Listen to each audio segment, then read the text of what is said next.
네, 안녕하세요 여러분. 롱테이크 김지윤입니다. 안녕하세요. 전하입니다. 네, 은하님. 오늘은 무슨 이야기를 할까요? 오늘요? 네. 저는 그 지윤님 그 지식 플레이 중에 네. 책 같이 읽어요 이거 굉장히 좋아하거든요. 아, 그래요? 네. 다 읽을 책이잖아. 네. 그래도 다시 한번 같이 읽으면 이제 사실은 건성건성 읽는 것도 많으니까요. 그래서 오늘은 저희도 한번 책 얘기를 해보려고. 무슨 책을 읽을까요? 지윤님이 저한테 권해준 책 중에 요즘 가장 재밌었던 게 네.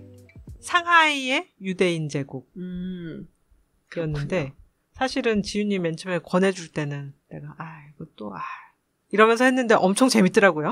왜 아예 그랬어요? 아니 왜 유대인들 그런 뭐 제국 나오면은 탈무드 열심히 읽고 금욕적 생활하고 공부 잘하고 금융하고 그런 건데 이건 좀 결이 다르더라고요. 그쵸. 네. 근데 사실 상하이의 유대인 제국 했는데 네. 유대인보다 오히려 상하이에 좀 더 방점이 치였던. 읽고 나서 생각을 해보니까. 그렇죠. 그래서 더 재밌었던 것 같아요, 저는. 맞아요. 네. 그래서 오늘은 이 상하이의 유대인 제국, 조나산 카우프만이라는 지금 노스이스턴 대학교에서 언론학이라고 해야 되나요? 언론학 학장을 이제 맡고 있는, 그리고 그렇죠. 오랜 시간 동안 이제 언론인으로 활동을 해왔었던 조나산 카우프만의 책을 한번 리뷰면 리뷰고요. 또 그 비슷한 그 관련된 이야기들을 해보도록 하겠습니다. 네. 먼저 한 줄로 이렇게 소감을 좀 여쭤보면은 어떠셨어요? 유대인도 탈탈 털린 상하이 이야기? 천하의 유대인도 점령하지 못했다. 어쩔 수 없었다. 그렇군요. 네. 맞아요. 그런 이야기인데 짧게 줄거리를 조금 소개를 해주세요. 책의 주인공이 되는 두 가문은 사순과 커두리라는 가문인데요. 이 두 가문은 19세기 말에 바그다드에서 출발해서 봄베이, 상하이, 홍콩을 거치면서 어마어마하게 돈을 벌게 됩니다. 이 사람들의 이제 부의 원천은 어떤 영역의 중국사랑 연결이 돼 있는데요. 네네. 아편전쟁부터 해서 뭐 국공내전, 공산당의 점령까지 이 상황에서 상하이에서 한때는 어마어마한 번영을 누렸지만은 결국은 씁쓸하게 빈손으로 물러서게 되는 그런 한편의 대하 드라마 같은 이야기라고 할 수 있어요.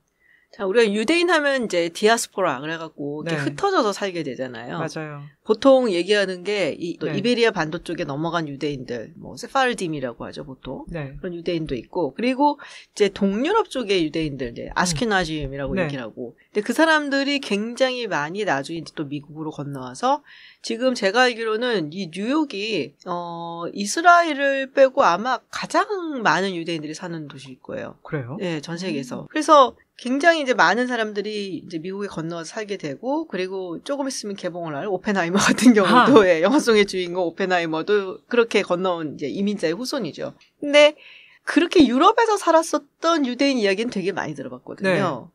근데 오스만 제국, 뭄바이 뭐 이런 얘기, 상하이 얘기는 굉장히 생소했어요.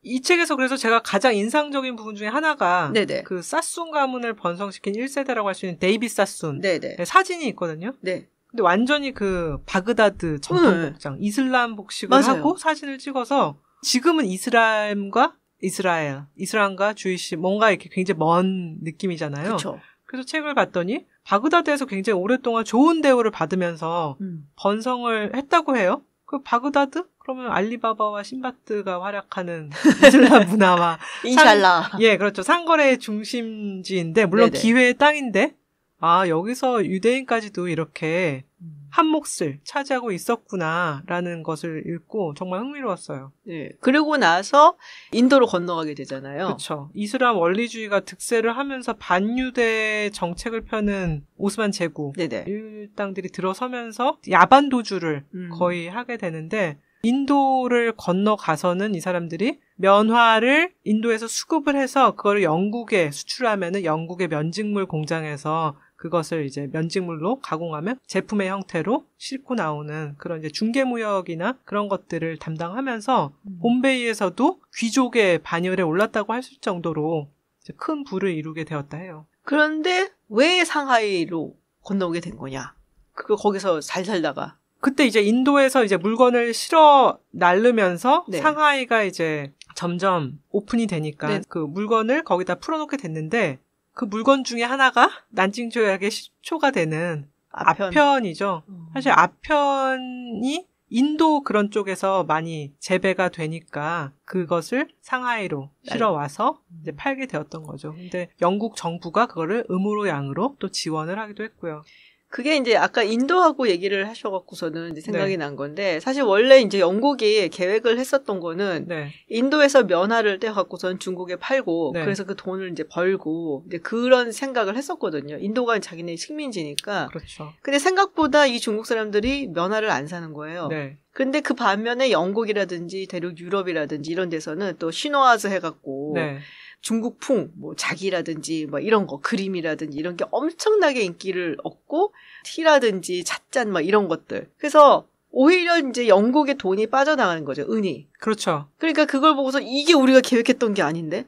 그 삼각 무역을 통해 갖고 자기네들은 돈을 많이 벌려고 했었는데 오히려 영국이 적자를 보기 시작을 하면서 이게 아닌데 딴 거 할 거 없나 하고 봤더니 딱 눈에 들어왔던 게 아편이었던 거죠. 그 면화 얘기, 그다음에 모직물 얘기 하다 보면 영국은 이제 모직물이 성하잖아요. 그다음에 이제 자기네들이 또 면직물도 인도에서 면화를 들여다가 중국에도 팔고 싶었는데 중국 사람들은 콧방귀를 켰다 그래요. 모직물이라는 걸 맨 처음 만져봤을 때 중국은 뭡니까? 비단이 장수 왕서방. 견이라는 게 굉장히 고급 직물인데 어서 이따위 아니 이런 무겁고 그러니까는 이런 매끈매끈하지도 않은 걸 왜 입어?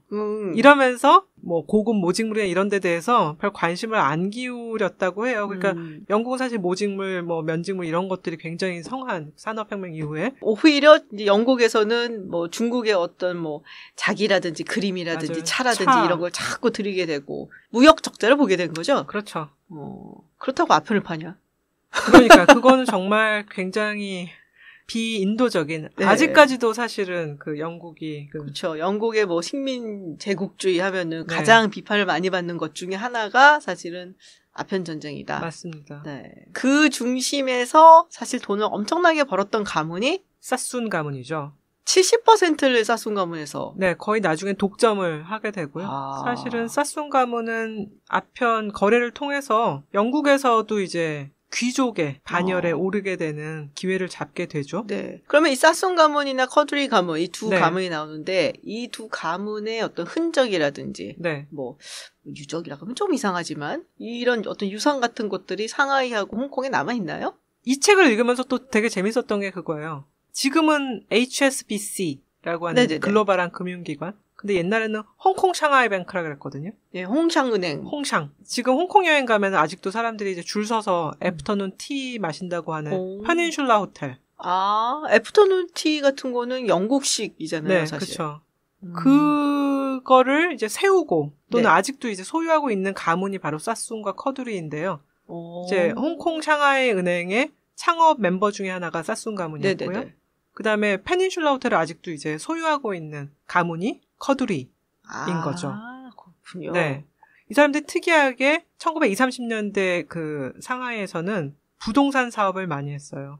부동산 사업 플러스 호텔업. 당대 최고의 호텔이었던 게 원래는 마제스틱 호텔이라고 커두리 가문이 먼저 세웠고 그 마제스틱 호텔에서 장제스, 장계석과 숭메이링이 결혼을 하기도 합니다. 그 후에 사순 가문이 더 호합한 호텔을 세우면서 캐세이 호텔이라는 것이 세워지는데 그때 상하이뿐만 아니라 전 세계에서 가장 핫 플레이스가 되는 거죠. 핫플.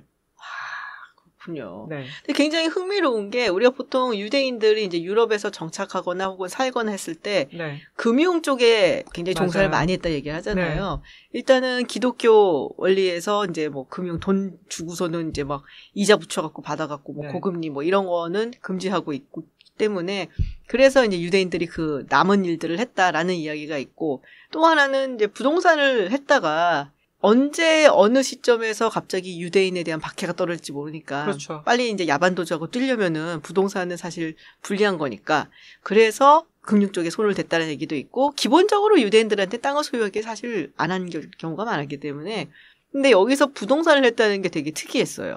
맞아요. 사실 사순 가문, 특히 그 30년대 사순 가문을 좌지우지했던 빅터 사순의 경우에는 유대인이라는 의식이 그렇게 강했다고 볼 수는 없는 것 같아요. 자신이 이제 시오니즘의 어떤 그런 것들과 거리를 뒀었고 바그다드와 봄베이를 거친 그 다음에 이제 영국의 뿌리를 박은 코스모폴리탄의 전형이라고 할 수 있고, 실제로 전형적 유대인의 모습은 아니었고, 그 사람들을 바라보는 중국인도 서구에서는 유대인 하면서 뭔가 이렇게 딱지를 붙이고자 하는 네네네. 그런 이제 태도가 있잖아요. 근데 사실 중국 사람들이 이제 그냥 커드리와 사스를 봤을 때는 영국 식민주의자. 그치.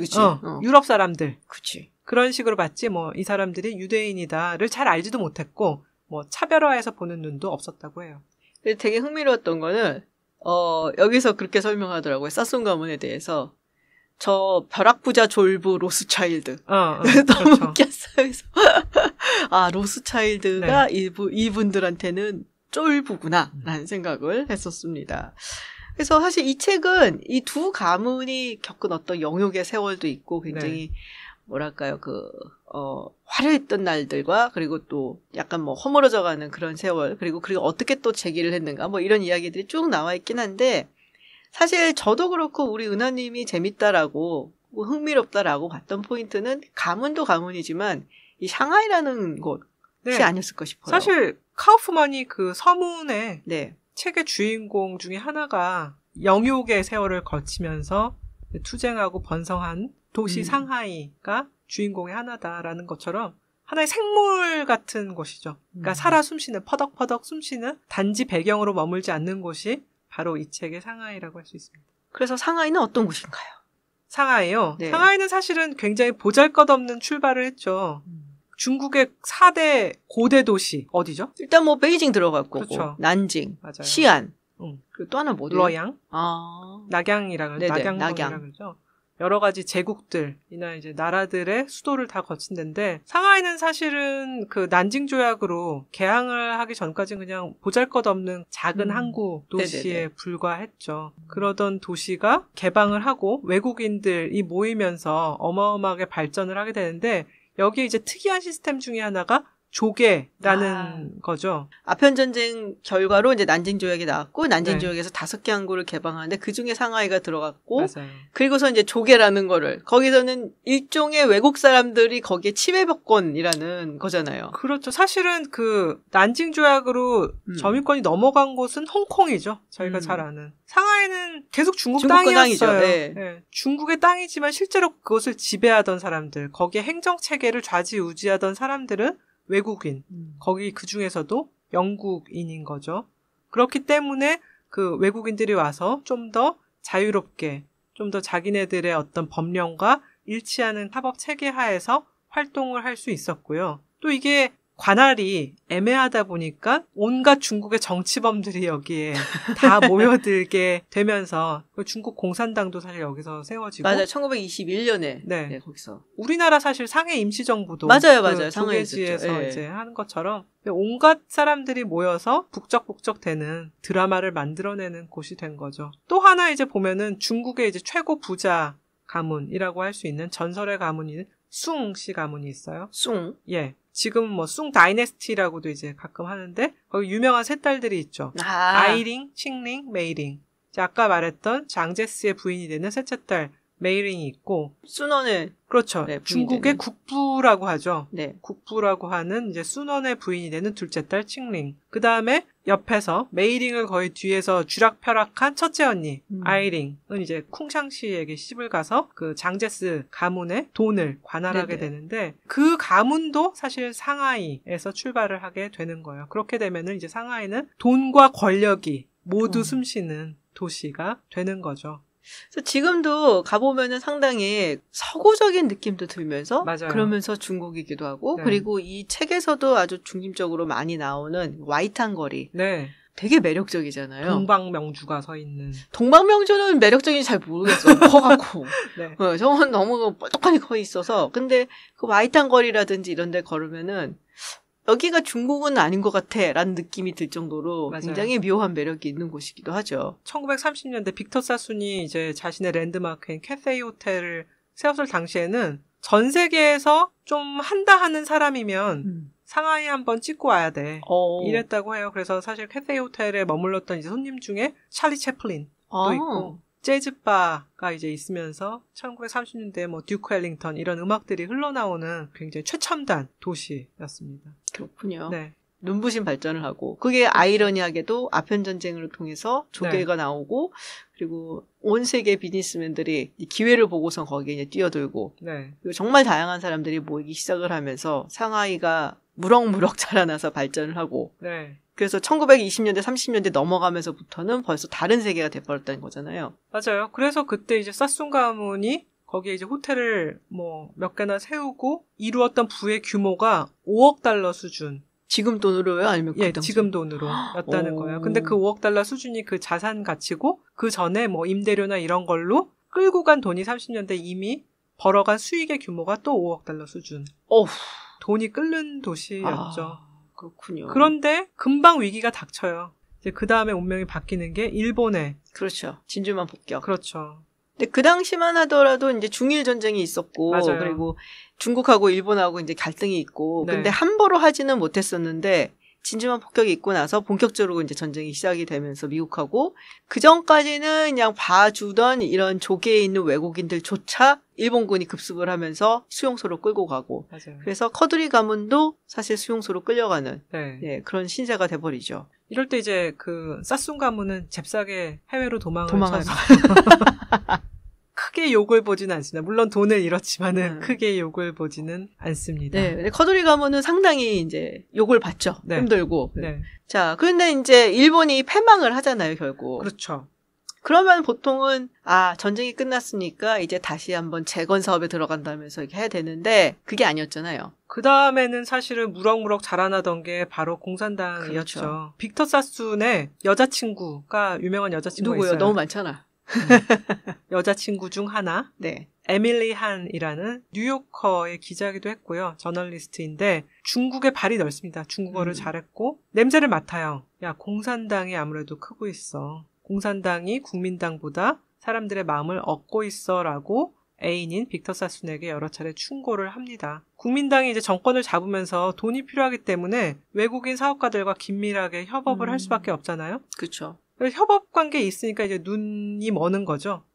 공산당이 크고 있다는 사실에 대해서 애써 눈을 감습니다. 그러다 보니 국공내전이 있고 공산당이 정권을 잡게 그쵸. 되면서 두 가문은 그 많은 재산들을 이제 가지고 나갈 수 없는 거죠. 부동산이니까. 사실 다 몰수를 하죠. 그렇죠. 공산당이. 다 이제 헌납을 하게 되고 사실 커두리 가문은 사순 가문에 비해서 친중국적인 어떤 제스처를 많이 이제 취해왔던 가문입니다. 그 사순 가문이 자기들이 어떤 영국 식민주의적인 입장에서 중국을 바라봤다고 하면 커두리 가문은 중국인과 관계를 맺는 게 굉장히 중요해. 순원과도 사실은 그 오랜 교류를 했었고 그 부인인 숭칭링과도 네네. 당연히 이제 오랜 우정을 쌓아오는데 어느 날 와서 커두리 가문의 큰 저택 대표적인 저택이 마블홀을 숭칭링이 내놓으라고 합니다. 네네네. 그래서 눈물을 흘리면서 내놓는데요. 결국 공산당의 어떤 본질이라든지 이런 것들을 다 그 성장을 파악하지 못했던 두 가문은 쓸쓸하게 이제 발길을 돌리는 거죠. 빅터 사순이 유명한 이제 말을 남겨요. 나는 인도를 버렸고 중국은 나를 버렸다. 그 이후에 전혀 들이질 않았죠. 그런데 이제 48년에 이제 표를 끊을 때는 왕복표를 끊었다는 얘기가 있어요. 50년에 돌아오리라. 하지만은 돌아오지 못하고 네. 중국에서의 재산을 자신의 밑에 있었던 비서를 시켜서 다 처분을 하게 되고 중국에 대해서는 주변에 자신의 이제 상속을 받는 지인에게 절대 중국에 발을 들이지 말아라. 그래야 내가 돈을 주겠다라고 하면서 원한을 이제 표시를 하죠. 커두리는 조금 다른 행보를 보이긴 했어요. 맞아요. 커두리는 훨씬 사순의 이제 빅터 사순 제가 굉장히 좋아하는 나쁜 남자의 이제 전형인데요. 취향도 참. 아주 제 취향이에요. 그런데 이제 커두리는 좀 더 모범적인 어떤 가문의 가풍을 유지를 합니다. 그러면서 이제 중요하게 여겼던 거는 중국인들과 관계를 잘 유지해라. 중국인 사업가들과의 관계도 잘 유지를 한 것이고 또 아래 중국에서 일하던 사람들에게도 계속해서 지원을 그렇죠. 아끼지 않으면서 사람들의 이제 평판을 잘 유지를 하게 되는데 또 하나 이제 굉장히 중요한 사순과 커두리의 차이는 그 커두리 가문은 사순의 먼 친척이기도 했지만은 사실 밑에서 일하던 어떤 입장이었기 때문에 아편 거래에 참여할 기회를 얻지 못했어요. 그러면서 아편 무역이라는 그런 이제 죄과에서 굉장히 자유로웠다는 것. 중국인과의 관시에 굉장히 강했다는 것. 그리고 중국에 대해서 한마디도 빅터 사수처럼 나쁜 말을 내뱉지는 않았다고 해요. 그러면서 이제 가장 큰 차이는 또 다른 어떤 도시, 핫한 도시 중에 하나인 홍콩에 대한 믿음인데요. 사실 홍콩이 그때 그 상하이보다 한 수 처지는 도시였다고 합니다. 일본군에 의해서 많이 파괴도 됐었고 사정이 어려웠는데 영국에 이제 결국은 그 점유권이 넘어갔었잖아요. 그 홍콩을 재건하면서 성장시킨 가문으로 이제 커두리가 나서게 되고 커두리 가문은 물론 호텔업도 했지만 전력 사업이 있고 양돈업, 축산업 같은 것을 해서 홍콩의 재건에 이제 한몫을 하게 됩니다. 홍콩에 대한 믿음을 계속 갖고 있었다는 것이 아시아에서 커두리 가문이 계속 부를 이루고 있는 근거가 되고요. 향후에 덩샤오핑이 다시 이제 개방 정책을 폈을 때 커두리 가문을 초대해서 상하이의 부흥을 같이 하자고 제안을 하게 되는 계기가 되게 됩니다. 그래서 그런 이제 차이가 있는 거죠. 이 사쏨 가문은 뭔가 여전히 타자적으로 봤던 거고 상하이와 이제 중국을 그리고 이 커두리 가문은 물론 이제 비즈니스를 하니까 타자적으로 봤겠지만 그래도 로컬라이즈를 하려는 그런 노력이 조금 있었다라고 이야기를 할 수 있는데 제가 여쭤보고 싶은 거는 은하님한테 상하이하고 이제 베이징하고 우리가 비교를 많이 하거든요. 재미삼아서도 하고 뭐 여러 가지로 또 정치적으로는 이제 베이징이 그야말로 심장부인데 그렇죠. 또 경제적으로 봤을 때는 상하이가 굉장히 뛰어난 곳이니까 아시아 지역에 그 나와 있는 글로벌 기업들이 물론 싱가포르나 뭐 홍콩에도 이제 본부를 많이 두지만 상하이에도 이제 본부를 두는 경우가 많거든요. 네네.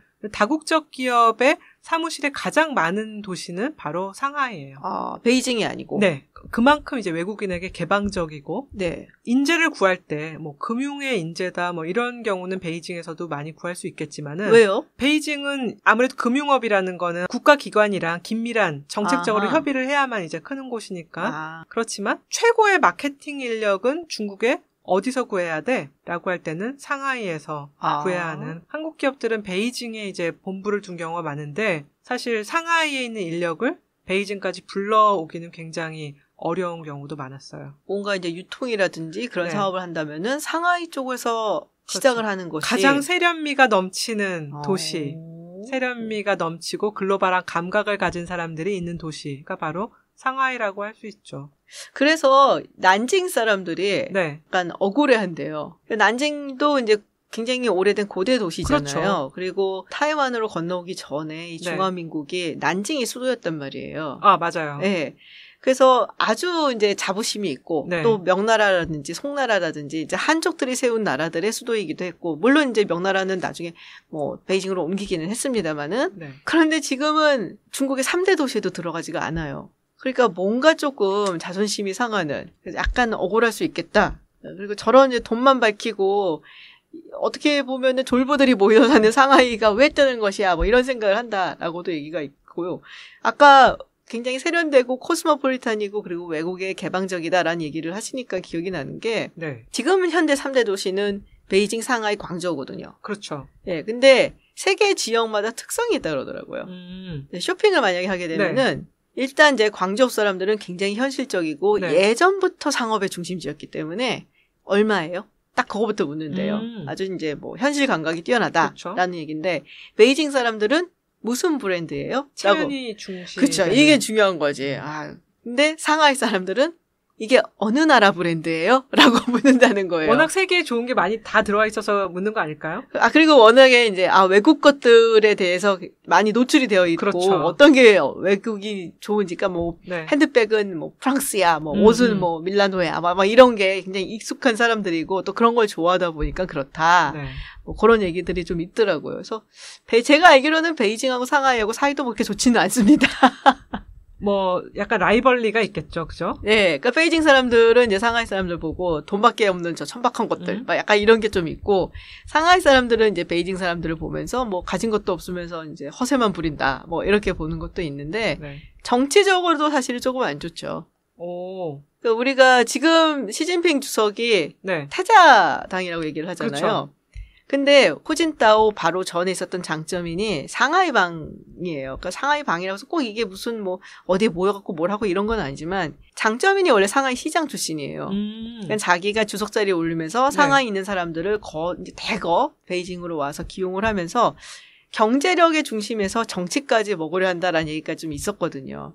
물론 이제 그 다음에 공청단에 후진타오가 들어서고 그리고 나서 이제 공천당하고 상하이방하고 뭔가 견제를 하고 약간 알력이 있으면서 그렇다면은 이도저도 아닌 시진핑을 밀어주자고 밀어줬다가 지금 둘 다 지금 이제 초토화가 된 뭐 그런 상황이죠. 그래서 상하이가 여러 가지 욕심을 부렸다가 지금 이제 베이징에서는 이제 밀려난 상황인데 네. 근데 결국 이 유대인 가문, 그러니까 우리가 보통 생각하면은 정말 돈 버는 데는 천재적인 감각을 가진 유대인 이 두 가문이 상하이에서 그렇게 큰 제국을 이뤘음에도 불구하고 결국에는 털려서 나간 거잖아요. 네. 삼성도 결국 좀 힘들다라는 얘기를 제가 좀 들었는데 삼성이 지금 스마트폰이 이제 전 세계에서 점유율이 22% 정도 되거든요. 수량으로 하면은 이제 애플을 제치고 1위인 거죠. 네네네. 1위를 계속 하고 있는데 중국에서는 점유율이 거의 집계하는데 잘 나오지 않아요. 1% 왜요? 미만이거든요. 0.6% 정도란 얘기도 있고.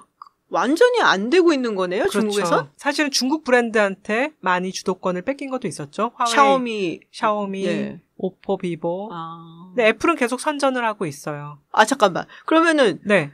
중국 브랜드한테 뺏긴 게 네. 애국심 때문에 뺏긴 게 아니네요? 그렇죠. 물론 가성비에 밀렸다라는 이제 분석은 많았죠. 왜냐하면은 애플은 애플 계열이 있고 이 중국 업체들과 삼성은 다 퉁쳐서 안드로이드 이제 계열이니까 네네. 그 안에서 이제 경쟁이 있으면서 중국 사람들이 훨씬 더 낮은 가격에 높은 스펙을 제공하기 때문에 거기서 밀렸지만 중국 사람들이 은근히 브랜드를 따지는 거가 있거든요.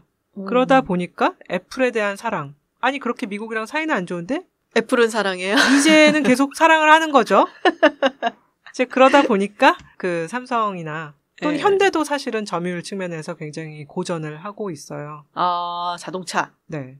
그럼에도 불구하고 애플은 여전히 사랑을 받는 이유가 뭘까요?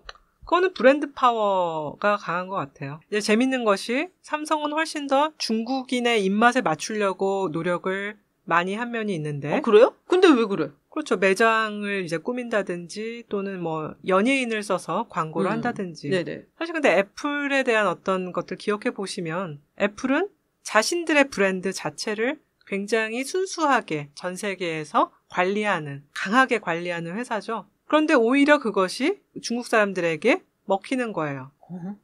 나 저런 미국식의 글로벌하게 세련된 물건을 살 거야. 그러니까 그 중국인의 마음이라는 게 중화주의 하면서도 또 막상 물건을 선택할 때는 가장 최고의 것, 가장 글로벌한 것을 선택할 거야 라는 눈높이를 보여주고 있는 것이 어떤 기업의 입장에서는 굉장히 이제 맞춰가기 힘든 측면이라고 할 수 있죠. 되게 특이하네요. 그렇죠. 사실 굉장히 양면성이 있는 거죠. 중화주의와 글로벌주의. 그러면은 삼성 입장에서는 이제 중국 소비자들의 입맛에 맞추기 위해서 네. 그럼 뭐 점포를 내도 막 빨간색으로 하고 막 이랬나요? 뭐 완전히 그렇진 않았지만은 사실은 이제 그런 몇 가지 어떤 마케팅 툴을 써봤던 거는 사실이죠. 그런 어떤 중국색을 차용한 기업보다는 오히려 전혀 중국색을 싹 뺀 애플에 또 테슬라도 마찬가지죠. 나 애플이야. 뭐 이런 거군요. 그렇죠. 나 테슬라 몰고 애플 쓰고 이런 것들이 아주 이제 중국의 젊은이들 사이에서는 인기가 있는 거죠. 그렇군요. 네. 자, 근데 제가 이 책을 읽으면서 느꼈던 게 홍콩으로 갔잖아요. 커드리 가문이. 네. 예. 근데 이제 지금 홍콩은 예전에, 그러니까 2017년 이전의 홍콩하고는 또 굉장히 다르다. 뭐 2019년으로 보는 사람들도 있지만 중국이 이제는 홍콩을 완전히 통제를 하죠. 네, 그렇죠. 예. 지금 현재 중국을 보면서 커드리 가문은 어떤 생각을 할까? 물론 지금 뭐 그때 로렌스 커드리라든지 이런 사람들이 다 돌아가셨지만은 네. 왜냐면은 책에 보면은 이제 커드리는 중국과의 이제 수교 회복 뭐 대땅 때에 대해서 굉장히 좋아했고 맞아요. 당연하지만 그리고 천안문 사건에 대해서도 중국 편을 들었단 말이에요. 침묵을 했죠. 네. 지금 이 상황에서는 어떤 생각을 할까라는 게 조금 궁금해지긴 했어요. 두렵겠죠. 중국이라는 긴 역사를 보면 그 정세라는 건 이제 언제 변할지 모르고 그 정세의 변화를 예측한다는 것이 그 국공내전의 결과를 예측 못했듯이 그렇죠. 예측한다는 게 한 기업으로서는 한계가 있잖아요. 아무리 관시를 동원한다고 해도 한계가 있기 때문에 역사적인 어떤 격변은 좀 두려움 속에 보고 있지 않을까 생각을 합니다. 어느 게 이기는지 항상 궁금하더라고요. 그 정치하고 네. 이제 비즈니스, 경제하고. 뭐 많은 것은 돈이 움직인다라고 이제 우리는 믿고 있는데요. 돈의 힘으로 계속 움직이다가 어느 한순간에 뒤통수를 빡 치는 거는 이제 정치가 되는 일들이 많겠죠. 그 책이 그래서 생각이 났어요, 제가. 얼마 전에 인터뷰를 제가 하기로 했었지만, 네. 아스모골루 교수가 네네. 쓴 책들, 시리즈가 이렇게 있잖아요. 이번에 나온 책 전에 국가는 왜 실패하는가? 네. 좁은 회라? 이런 책을 보면은 거기서 이 아스모골루 교수가 지속적으로 경고를 했던 부분이 그 부분이었거든요. 제도가 얼마나 중요한가를 강조하는 제도주의자인 만큼, 네. 그러니까 정치적인 어떤 목적이 경제적인 이익을 앞서고 그리고 그걸로 인해서 정책적인 결정을 하게 되는 경우 그때부터는 꼬이는 거다. 그렇죠. 네, 뭐 그런 얘기를 했던 기억이 나면서 네. 우리 은하님의 시각으로는 커두리 가문은 현재 상황을 상당히 두려운 마음으로 보고 있을 것이다. 중국의 이제 어떤 외교나 정치 근저에는 치욕의 100년이라는 이제 마음이 있잖아요. 그런 아편전쟁 이후에 외국 기업을 대하는 데 있어서 기저에는 너희들이 가져갔던 것을 우리가 다시 갖고 올 뿐이야. 태도도 있는 것 같고요. 결국은 홍콩에 대해서 더 폐쇄적인 어떤 조치를 취할 수 없을 거라고 생각하는 이제 그 한면에는 중국의 경제 상황이 녹록지 않기 때문에 외부적인 재원들을 끌어들이는 한 도구로서 홍콩은 아직도 유효하고 그 홍콩만이 가지는 매력성. 최근에 이제 여러 가지 이제 홍콩에 대한 프로모션, 관광객이라든지 기업이라든지 뭐 여러 가지 문화 인력이라든지 이런들 초대하는 그런 그 움직임들이 있는데 홍콩은 그런 데 대해서 중국의 그 마지막 개방성을 그 보여주는 도구라고 보여집니다. 네. 그래서 요새 들어서 이제 홍콩에 대해서 조금 더 네. 우리는 아직도 홍콩 개방돼 있어라는 그런 메시지를 보내려는 노력들이 있는데 그거를 이용해서 여전히 서구의 비즈니스라든지 뭐 이런 것들을 끌어들이는 그런 자석처럼 이용을 하려는 의도가 있는 것 같다. 그래서 아직까지 홍콩에 대한 희망을 버리긴 좀 그렇지 않냐? 라는 맞아요. 게 은하님의 의견이군요. 그 홍콩을 버리고 일단 어디로 옮겼냐면 싱가포르로 옮겼어요. 왜냐면 금융의 이제 그쵸. 또 다른 허브니까요. 네네. 그러다 보니까 이제 싱가포르의 집값이 어마무시하게 오른 거예요. 렌트가 뭐. 그래서 사람들이 슬금슬금 야, 나 그래도 홍콩에서 다시 살아볼래. 라고 하면서 슬금슬금 돌아가는 그 국제적인 그 서구의 금융인들도 있다는 이제 소식이 있었는데요. 이제 그런 면에서 홍콩이 어떤 식으로 다시 변신을 할지는 조금 더 두고 볼 일이라고 생각합니다. 네. 자기가 홍콩 여행 간다고 지금 굉장히 들떠있는 그런 마음도 좀 느껴지는 그런 발언이었는데. 네, 또 제가 이제 표를 끊어놨죠. 네. 페닌슐라 호텔에 가서 애프턴 티를 마셔보려고 사진 꼭 찍어갖고 보내세요. 네, 그거 올리겠습니다. 네. 네, 그래서 오늘은 이렇게 책 이야기를 좀 해봤습니다. 네. 상하이의 유대인 제국이라고 제가 한번 읽어보라고 했더니 콧방귀를 푹푹 끼다가 본인이 읽어보더니 너무 재밌다고 네. 막 했었던 책인데요. 말씀드렸다시피 그냥 두 유대인 가문에 대한 얘기라기보다 상하이의 어떤 혹은 중국의 어떤 영역 세월 그리고 그 안에서 살아남는 법, 뭐, 혹은 그랬던 가문들, 사람들 이야기가 되게 입체적으로 표현이 되어 있어요. 그래서 역사를 좋아하시는 분들도 되게 좋아하실 것 같고. 맞아요. 그리고 유대인 이야기는 사실 또 매력적인 부분이 분명히 있거든요. 뭐 아편과 유대인 얘기가 나오면 안 재밌을 수가 없는 것 같아요. 그죠? 그 두 가지 재미있는 요소가 다 들어가 버렸네요, 네. 진짜. 그래서 한 번쯤 읽어보셔도 좋을 것 같다라는 생각이 들었습니다. 네. 네, 그럼 오늘 이야기는 여기서 마치도록 하고요. 네, 다음 주 또 재미있는 이야기를 가지고 돌아오도록 하겠습니다. 감사합니다. 감사합니다.